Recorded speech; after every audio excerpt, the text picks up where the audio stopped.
আসসালামু আলাইকুম। আমি Shibir Ahmed, professional graphic designer and trainer.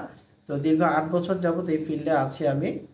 তো আপনি কেন ফ্রিল্যান্সিং শুরু করবেন বা আপনার কেন ফ্রিল্যান্সিং শুরু করা উচিত, এই বিষয়টা নিয়ে যদি আপনি এখনও কনফিউশনে থাকেন, তাহলে এই ভিডিওটি আপনার জন্য। এই ভিডিওটি পুরোটা দেখলে আপনার এই কনফিউশন দূর হয়ে যাবে এবং আপনি একটা সঠিক সিদ্ধান্ত নিতে পারবেন যে আপনি ফ্রিল্যান্সিং শুরু করবেন কি করবেন না।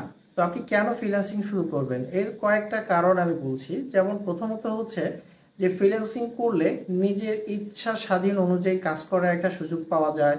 তারপরে হচ্ছে যে এখানে আপনি ইচ্ছা মতো ছুটি কাটাতে পারবেন, ইচ্ছা মতো ঘোরাফেরা করতে পারবেন, আপনার একটা স্বাধীনতা থাকবে, আপনি একটা স্বাধীন লাইফ লিড করতে পারবেন, যেটা ওই ৯টা ৫টার জবের ভিতরে আপনি ওইটা পাবেন না।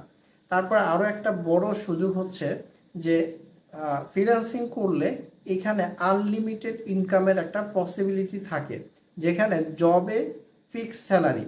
তো ফিক্স স্যালারি দিয়ে আসলে আমরা আমাদের প্রয়োজন মেটাতেই হিমশিম খেয়ে যাই। বাট যদি আনলিমিটেড একটা অপরচুনিটি থাকে, সেক্ষেত্রে কিন্তু আমরা আমাদের ড্রিমসগুলো ফিল আপ করতে পারি।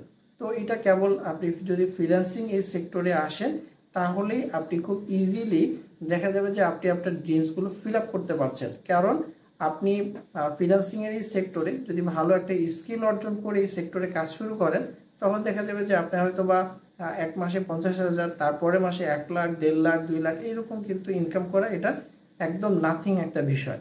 তো এর জন্য আপনাকে কিন্তু অবশ্যই ফ্রিল্যান্সিং সেক্টরে যে কোনো একটা কাজে এক্সপার্ট হতে হবে।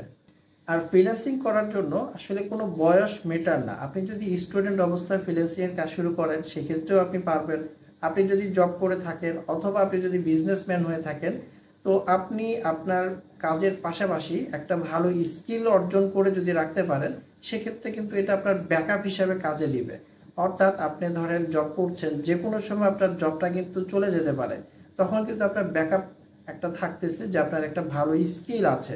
তো এই স্কিলটাকে কিন্তু আপনি কাজে লাগাতে পারছেন।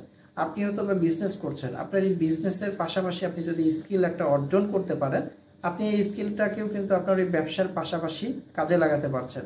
অথবা আপনি পড়াশোনা করছেন, পড়াশোনার পাশাপাশিও আপনি ভালো একটা স্কিল আপনার কাজের ক্ষেত্রে এটা ব্যবহার করতে পারছেন এবং এটা থেকে আপনি কিন্তু বেনিফিটেড হতে পারছেন। তো এই জন্য একটা ভালো স্কিল শিখে রাখাটা এটা প্রত্যেকটা মানুষের জন্য কিন্তু একটা জরুরি একটা বিষয়। তো আপনি যদি গ্রাফিক ডিজাইনে এক্সপার্ট হতে চান, গ্রাফিক ডিজাইন যদি ভালো করে শিখতে চান, যেহেতু ফ্রিল্যান্সিংয়ের সেক্টরে অনেক কাজ আছে, তো আমি গ্রাফিক ডিজাইনে কাজ করছি ৮ বছর যাবৎ। আমি আপনাকে সঠিক একটা রাস্তা দেখাতে পারবো এবং ভালো স্কিল অর্জন করার জন্য আপনার যা যা প্রয়োজন আমি সেই গাইডলাইনটা দিতে পারবো। তো আপনি যদি মনে করেন যে আপনি গ্রাফিক ডিজাইনের এক্সপার্ট হবেন, সেক্ষেত্রে আপনি আমার ফ্রি কোর্স আছে, ফ্রি কোর্সের লিঙ্কটা ডিসক্রিপশনে দেওয়া আছে, আপনি সেখান থেকে আমার ফ্রি কোর্সটা করতে পারেন। এবং যদি আপনার গ্রাফিক ডিজাইনের বেসিকটা আপনার যদি জানা থাকে, সেক্ষেত্রে হচ্ছে আমার একটা অ্যাডভান্স কোর্স আছে। তো অ্যাডভান্স গ্রাফিক ডিজাইন মাস্টারি কোর্স, আপনি চাইলে আমার অ্যাডভান্স মাস্টারি কোর্সটাও এনরোল করে নিতে পারেন। বর্তমানে এই টেকনোলজির যুগে আপনি যদি যে কোনো একটা স্কিল অর্জন করে রাখতে পারেন, তাহলে এইটা আপনার ভবিষ্যতে অনেক কাজে দিবে ইনশাআল্লাহ। তো সবাই ভালো থাকবেন, দেখা হবে পরবর্তী কোনো ভিডিওতে। আল্লাহ হাফেজ, আসসালামু আলাইকুম।